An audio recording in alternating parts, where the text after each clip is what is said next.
حدیث میں خبریں یہ سارے مسلمان ممالک تمہارے ہاتھ سے نکل جائیں گے مسلمانوں، یہ عراق اور اردن اور یہ اور وہ، یہاں تک کہ ترکی، سعودی عرب کا بھی شمالی حصہ نکل جائے گا۔ البتہ مدینے کا جو ان کا پروگرام ہے اس کو اللہ نہیں پورا ہونے دے گا، مدینے میں داخلے کی ان کو اجازت نہیں ملے گی۔ بہرحال یہ سارا کچھ ہونے والا ہے۔ وہ وقت بھی آنے والا ہے کہ حضور کی ایک حدیث کے مطابق ایک شخص کے 1000 بیٹے ہوں گے تو 999 ختم ہو جائیں گے، ایک بچے گا۔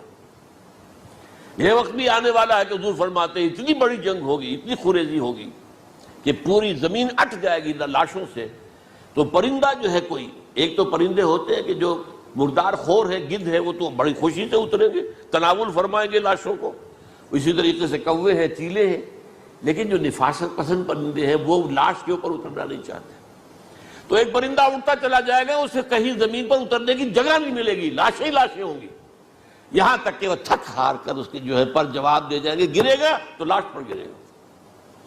یہ وقت آنے والا، اور یہ یہودیوں کے ہاتھوں، یا یہودیوں کے جو سپورٹرز ہیں اس وقت، جو ان کے ہاتھ میں آلہ کار ہیں، ان کے ہاتھوں آنا ہے۔ میرے نزدیک اس کام کے لیے اس ملعون قوم کو، کہ جو حضرت عیسیٰ کے زمانے سے ملعون ہو چکی ہے، اس کو باقی رکھا گیا ہے، اسے یہ موقع دیا گیا ہے۔ اس نے اسرائیل بنا لیا ہے، تقریباً 2000 سال کے بعد وہ دوبارہ آ کر آباد ہوئے اس سرزمین میں جہاں سے نکال دیے گئے تھے 70 عیسوی کے اندر۔ یہ سارا کچھ کیوں ہو رہا ہے؟ ان کا یہ استثناء کیوں کیا گیا؟ یہ بڑی تلخ بات ہے، یہ یاد کر لیجیے، کیونکہ یا تو قوم اسی وقت ہلاک کر دی جاتی، جیسا کہ ہوا قوم نوح، قوم ہود، قوم عاد، قوم ثمود، قوم شعیب، یہ ہوا کہ نہیں ہوا؟ اور سدوم اور عمورہ کی بستیاں جہاں حضرت لوط بھیجے گئے، اور آل فرعون جو ہلاک کیے گئے، یا تو پوری قوم ہلاک کی جاتی؟ نہیں، یہ یوں سمجھیے کہ اس پورے معاملے کو درمیان میں سے ایک وقفہ دے دیا گیا، حضرت عیسیٰ کو اٹھا لیا گیا، اور حضرت عیسیٰ دوبارہ آئیں گے۔ یہ کیوں کیا گیا؟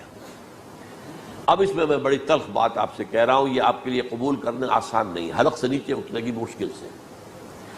اس قوم کو زندہ رکھا گیا ہے جو ملعون اور مغضوب علیہم قوم ہے۔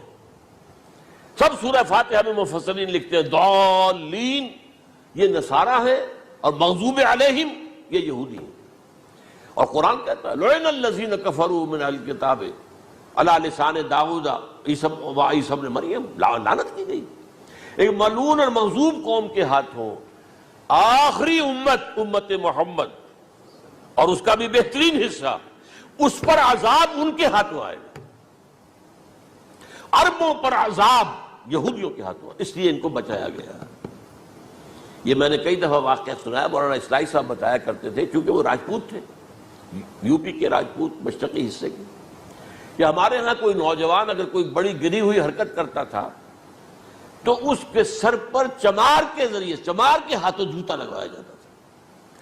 اگر راجپوت کے سر پر راجپوت کا جوتا گرا تو چلو تکلیف تو ہوئی، لیکن یہ کہ راجپوت کا جوتا گرا ہے نا، پڑا ہے، لیکن راجپوت کے سر پر چمار کا جوتا، جس کو آپ انگریزی میں کہتے ہیں to add insult to injury, وہ تکلیف بھی ہے جوتا کھانے کی، اور انسلٹ ہے کہ ایک چمار مار رہا ہے۔ یہ امت سب سے خیر امت ہے، کنتم خیر امت